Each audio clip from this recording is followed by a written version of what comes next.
वहाँ पे रहने वाले जो बर्ड्स हैं वो दिन के जब लहर आती है और जब वो वापस जाती है तो वो उसमें से अपनी खुराक को तलाश करते हैं, या हिडन एनिमल्स को या हिडन इंसेक्ट्स को उस लैंड में से तलाश करते हैं, जिन्हें वो अपनी फूड के तौर पे इस्तेमाल करते हैं। नेक्स्ट हमारी सीजनल चेंजेस हैं। सीजनल चेंजेस हमारी कौन सी हैं? डिसीडुअस ट्रीज़, वो दरख्त जिनके पत्ते झड़ जाते हैं। इन विंटर में बहुत से ट्रीज़ ऐसे हैं जो अपने पत्ते बिल्कुल झाड़ देते हैं, यानी उनके दरख्त पत्तों से खाली हो जाते हैं। क्या होता है कि सर्दियों में टेम्परेचर ज़्यादा लो होता है, जिसकी वजह से एवापोरेशन का प्रोसेस ख़त्म हो जाता है। फोटोसिंथेसिस, लीव्स के गिरने की वजह से फोटोसिंथेसिस का प्रोसेस भी स्टॉप हो जाता है। नेक्स्ट उसने एग्जांपल दी हुई है यहाँ पे, उसने विंटर्स में कुछ एनिमल्स की एग्जांपल दी हुई है। बाज़ बर्ड्स ऐसे हैं जो कि अपनी खुराक को ऑटम के सीज़न में तलाश करते हैं। नेक्स्ट उसने यहाँ पे माइग्रेशंस का जिक्र किया हुआ है। माइग्रेशन क्या है? जब birds fly away to warm places in the winter where there is more food. जब बर्ड्स एक जगह से दूसरी जगह पे चले जाते हैं खुराक की तलाश में, तो उसे हम माइग्रेशन कहते हैं। In last 3 lines he will discuss about the Woodlands and forest in spring many plants have their leaves. बहुत से जो दरख्त हैं वो अपने पत्ते निकाल लेते हैं, यानी उन पे पत्ते लग जाते हैं। एंड वहाँ पे फिर फोटोसिंथेसिस का प्रोसेस भी स्टार्ट हो जाता है और एवापोरेशंस का सिस्टम भी स्टार्ट हो जाता है। Next our topic is competition. जिस हैबिटेट में बहुत सारे जानवर रहते हैं वहाँ पे जानवरों में कंपटीशन होता है। कंपटीशन रिसोर्सेज पे होता है। फॉर एग्जांपल लैंड के ऊपर, वाटर के ऊपर, फूड के ऊपर, इन चीज़ों के ऊपर जानवर एक दूसरे से compete करते हैं। फॉर एग्जांपल यहाँ उन्होंने एग्जांपल दी हुई है कि अगर वहाँ पे ग्रास लैंड है और 2 स्पीशीज़ जो हैं वो वहाँ पे उस ग्रास के ऊपर डिपेंड कर रही हैं, तो वो आपस में compete करेंगी अपने फूड के लिए। वो एक दूसरे को नुकसान भी पहुँचा सकती हैं फूड बेसिस पे कि ये हमारी अवेलेबिलिटी है, ये हमें इसकी ज़रूरत है एक हैबिटेट में रहने के लिए। नेक्स्ट टॉपिक इज सक्सेशन की डेफिनेशन दी हुई है लास्ट लाइन में बिल्कुल। This type of change where when species replace another is called succession. वो जगह जहाँ पे पुरानी चीज़ों की जगह नई चीज़ें ले लेती हैं उसे हम कहते हैं सक्सेशन। फॉर एग्जांपल जब ओल्डर प्लांट्स वहाँ पे बिल्कुल बंजर ज़मीन होती हैं तो वहाँ पे कुछ अर्सा के बाद वहाँ पे न्यू ट्रीज़ उगना शुरू हो जाते हैं। जब वो प्लांट्स बड़े होते हैं और वो ट्रीज़ बन जाते हैं तो वो ऊपर से आने वाली सूरज की छाँव को और बारिश को रोक देते हैं, जिसकी वजह से नीचे वाले जो प्लांट्स हैं वो डिस्टर्ब होते हैं, नीचे वाले प्लांट्स की ग्रोथ नहीं होती। Next one is ecosystem. Next हमारा टॉपिक है ecosystem is made up of one or more habitats. एक या दो से ज़्यादा हैबिटेट से मिलकर बना होता है। द कम्युनिटीज़ ऑफ प्लांट्स, और प्लांट्स की कम्युनिटीज़ होती हैं। एंड एनिमल्स दैट लिव इन दम, और जानवर जो कि उस हैबिटेट में रहते हैं। इकोसिस्टम की एग्जांपल उसने दी हुई हैं river, seashore, desert, grassland, tropical rain forest. ये इकोसिस्टम की एग्जांपल है। ये आपकी आज की एक्सप्लेनेशंस थी। Thank you.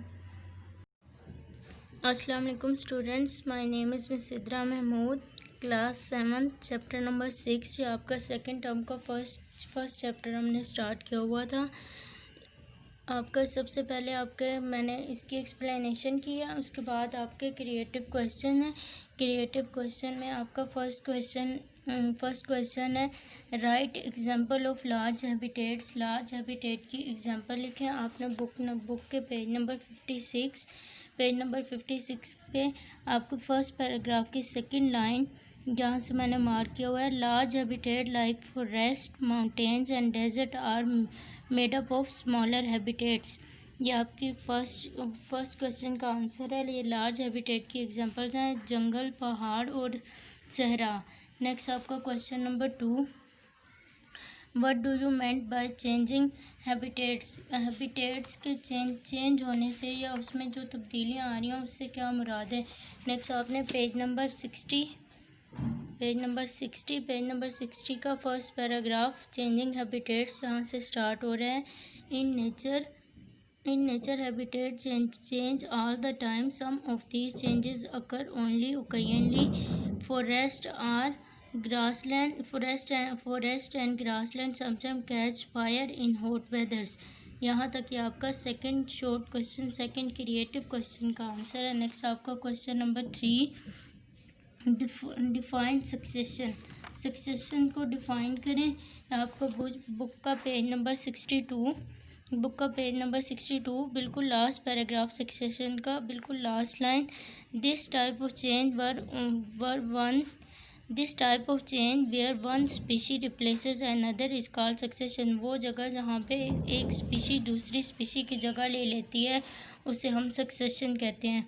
नेक्स्ट आपका फोर्थ क्वेश्चन आपका है डिफाइन इकोसिस्टम को डिफाइन करें। ये आपका बुक का पेज नंबर 63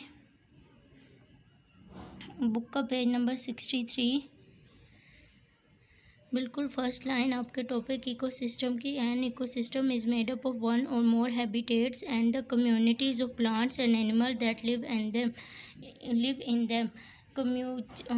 हम इकोसिस्टम उस जगह को कहते हैं जहाँ पे वन और मोर हैबिटेट्स पाई जाती हैं, और कम्युनिटीज़ प्लांट्स की कम्युनिटीज़ एंड एनिमल्स जहाँ पे इकट्ठे रहते हैं उस जगह को हम इकोसिस्टम कहते हैं। नेक्स्ट आपको क्वेश्चन नंबर 5 आपका डिफाइन प्रोड्यूसर्स क्या हैं। आपका इसी पेज नंबर 63 के ऊपर आपका बिल्कुल लास्ट टॉपिक है living thing depend upon each other. यहाँ पे लास्ट लाइन में आप देखें वहाँ पे लिखा हुआ है plants are almost the only living thing which can make their own food, they are often called producers of the world. Plant वाहिद दुनिया की एक किस्म है जो कि अपनी खुराक खुद तैयार करती है और जिन्हें हम प्रोड्यूसर्स कहते हैं। नेक्स्ट आपको question number 6, draw simple food chain. आपने सिंपल फूड चेन ड्रा करनी है। फूड चेन आपकी सिंपल पेज नंबर 65 पे आपका टॉपिक है food chains and food webs. आपका फर्स्ट पे बिल्कुल simple food chain is grass rabbit से बजर्ड्स रैबिट्स को खाते हैं और रैबिट्स ग्रास को खाते हैं। This occur when rabbit eat grass and buzzards eat rabbits. ये आपकी सिंपल फूड चेन थी। नेक्स्ट आपका 7th creative question define consumers क्या हैं। पेज नंबर 64 का फर्स्ट लाइन आप देखें, nearly all other animal depend directly or indirectly upon plants food and so they are called consumer. जितने भी एनिमल्स हैं वो डायरेक्टली या इनडायरेक्टली प्लांट्स के ऊपर डिपेंड करते हैं, उन्हें हम कंज्यूमर्स कहते हैं। यानी जो प्लांट्स को खाते हैं, जो प्लांट्स को बड़े जानवर छोटे जानवरों को खाते हैं या फिर जानवर प्लांट्स को खाते हैं, उन्हें हम कंज्यूमर्स कहते हैं। ये आपके क्रिएटिव क्वेश्चन थे। ये आपने अपनी कॉपी में राइट भी करने हैं और इनको लर्न भी करना है। Learn and write creative question on your copies. See you in next lecture. Thank you.